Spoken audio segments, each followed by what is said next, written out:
Welcome to CareTalk, your high-end home for incisive debate about healthcare business and policy. I'm David Williams, president of Health Business Group. And I'm John Driscoll, the CEO of CareCentrix. Well, John, the big announcement finally came out, and I was only disappointed that you were not named as the vice presidential candidate, but Kamala Harris was. David, I was surprised that you weren't even in the running. Well, yeah, I guess so, John. But it gives us a chance to talk about policy. We say business and policy, too much business. Now we could talk some policy. And the good news is that Senator Harris actually has said a few things about healthcare that we can talk about and remind people about. Where does she stand now on that Medicare for all, if you remember way back when? And that was the big topic of the day. You know Democrats, they're all for Medicare for all. It's just not the same version. It's Medicare for all sometimes, Medicare for all never, Medicare for all now. She's actually got one of the more sensible proposals where there's a Medicare Advantage-like competition among private plans on what appears to be a standard set of benefits with a $200 out-of-pocket cap, and which would provide coverage for everybody in America, and would actually enroll babies at birth into the Medicare program. And it would take a 10-year phase-in, which is aggressive when you think of how much you'd have to move in the $4 trillion healthcare economy to get to the point where she would then consider or move the system to Medicare for all. But certainly from my perspective, that's a constructive first step to really provide a regulated benefit coverage for everyone. But I think, David, it sort of leaves the obvious big question, which is cost. But what do you think? Yeah, cost, whatever. We can just print money as we've demonstrated. So I think it's fine. She did a good job. Fine. Okay. Well, in the primary, everybody was being pushed to kind of an extreme Medicare for all position. And I think she did a good job of leaving the door open a little bit about what it would mean. And one thing you emphasized there that I think is particularly notable is she's really in favor of universal coverage. And that's really the important thing. Like you're saying, enrolling babies at birth. I think, she'd clearly be strong on providing coverage to immigrants. It's a very broad kind of a view. And that's important, and better than kind of whatever label that you might put on it. And she's also moderate as it relates to the role of private insurers. At the Democratic debates, they were talking about, well, would you get rid of all private insurers, which is really ultra radical. And she's not in favor of that, even though that's kind of where the push was. So I think it just sort of leaves herself an opportunity to move things along, and the 10 years may make sense. So two Biden terms, and then halfway through her first term, she'll have it all done. David, how you could pose as a businessman talking about policy and completely forget about the cost. It's still twice as expensive in the U.S. to get care and to provide coverage than any other industrialized country, and they're and spending less. The European countries, the Nordics, the Japanese are getting better outcomes. I think the big open question for Democrats isn't whether everybody's for universal coverage. They are. Who's for more sensible transitions and a public-private mix? That would be vice presidential candidate Harris. Now, let's turn around and say, how do we stop the crazy cost increases where everybody, where it's a tax on all business? I think that's really the opportunity, David. And whoever can crack the code there, where there's going to be plenty of money to cover plenty of people, everyone. And John, and it'll stop. And as a business guy, don't you have an opinion on that? Well, I'll go back, since you seem to think I'm a dodger, and I'm not a tax dodger, at least, unlike some of the super rich and more successful business people. Policy dodger.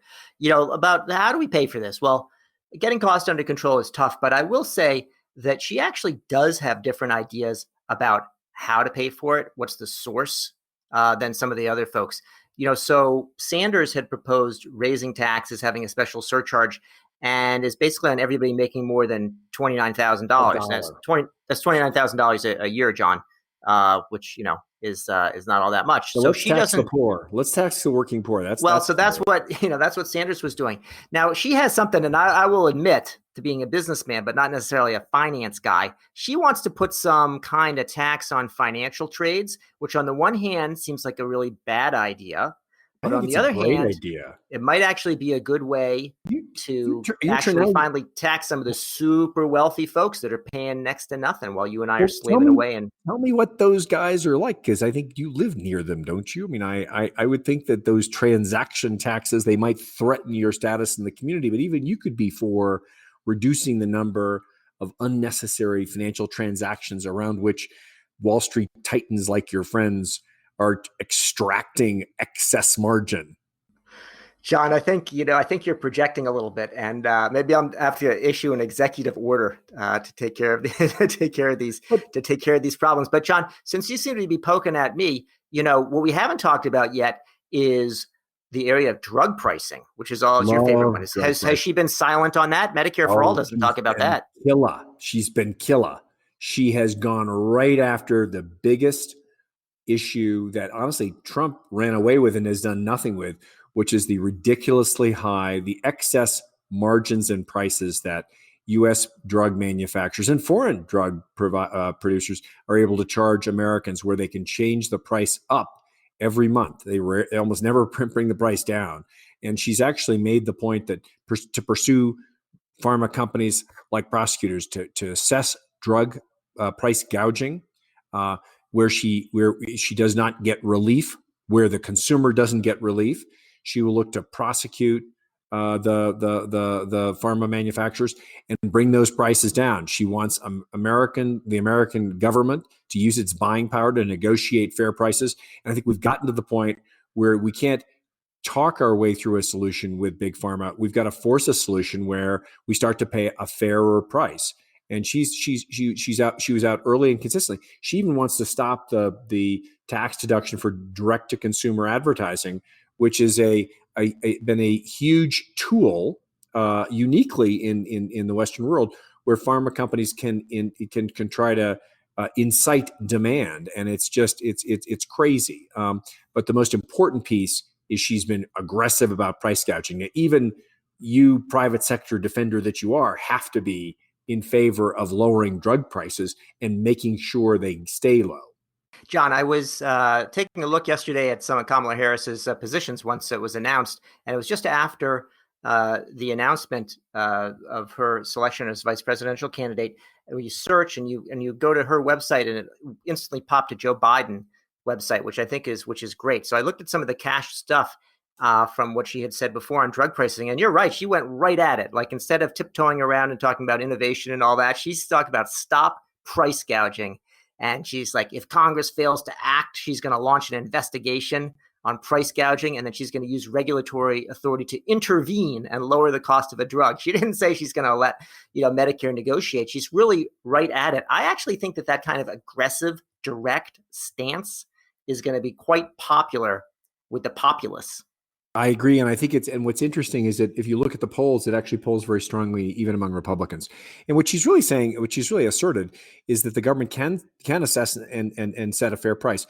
And let's be clear, 70% of the inflation, of the excess price increases that pharma has foisted on the American consumer are not related to these complex, interesting, expensive biologics, which are genuinely very expensive to develop and deliver. We're talking about conventional chemical compounds where in some cases the patents have expired, but the patents have been out there for a long time, or they've been extended. These are drugs that have been around for a long time. The price of development has been made. They've made a great return on, and they're just jacking up the prices because they can. We have to stop those incentives, and the government should set a fair price. And where it doesn't get it, and where consumers are suffering, the government should protect them. John, we're speaking a lot about things that are directly related to healthcare policy, but of course, health occurs in the broader context. And Kamala Harris brings some interesting ideas, and both, of course, her background as a daughter of immigrants from India and Jamaica, and as a woman of color. She's got a different perspective and a record in the Senate of working on other kinds of things, like programs to stop foreclosures and to address racial and ethnic disparities and so on, that I think also have an impact on health, even if they're not healthcare policy directly. Well, think about it. She's a former attorney general, a former local prosecutor, and she's been very thoughtful about criminal justice reform, ending solitary confinement, providing supportive services as opposed to leading with incarceration for juveniles, providing substantial people. One of the great crimes in rape investigations is that tens of thousands of rape kits are never evaluated. The district attorney in New York got a $38 million allocation, and he's put nearly 70 people in jail just by getting through the backlog in rape kits. I think that not only her expertise as a prosecutor, but as a woman is going to create kind of insightful policies where we're going to be able to both solve problems like identify the criminals in rape, and also provide a more balanced approach to criminal justice, which I think will improve the health and mental health of communities as well as individuals. I know you're on a really interesting point because it's health, the healthcare, physical and mental, is affected by a lot of things, including learning criminal justice reform. The approach we take to engage our citizens really does drive a lot of the problems that the healthcare system ends up having to be the catcher's mitt for.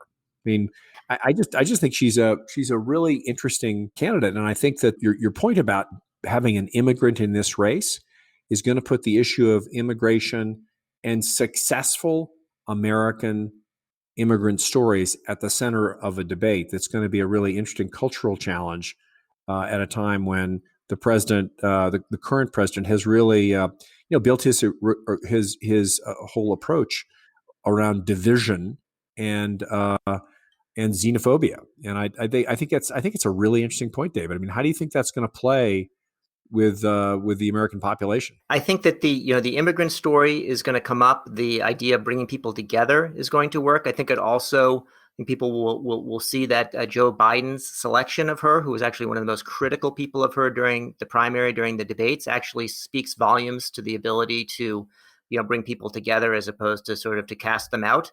I also think that what you said about her being a prosecutor and taking that approach, I mean, drug prices is one thing. I think she's going to prosecute the fight against COVID-19. And I think that is going to be a very strong contrast in the election, in the debates leading up to the election about what are you going to do, and sort of sitting around waiting for COVID. You got to go after it in an aggressive manner. I think that will be quite a contrast. Yeah, and she's obviously she's while Joe presidential candidate Biden is this generative older father figure, she's a very high energy, aggressive politician and advocate. I think it's going to be a really interesting campaign. Well, good, John. So I think this is all very interesting, and people will have a chance to vote, assuming that the Postal Service is still in operation a couple of months from now, which I think is maybe the subject of our next discussion. Well, let's close it off there, John. That's it for another edition of CareTalk. We've been talking about Vice Presidential candidate Kamala Harris and her approach to healthcare. I'm David Williams, president of Health Business Group. And I'm John Driscoll, the CEO of CareCentrix. Thanks for listening. Hey there, listeners. Want more Care Talk? There's more to be had in our other episodes, so be sure to look for those and subscribe to Care Talk on your favorite service.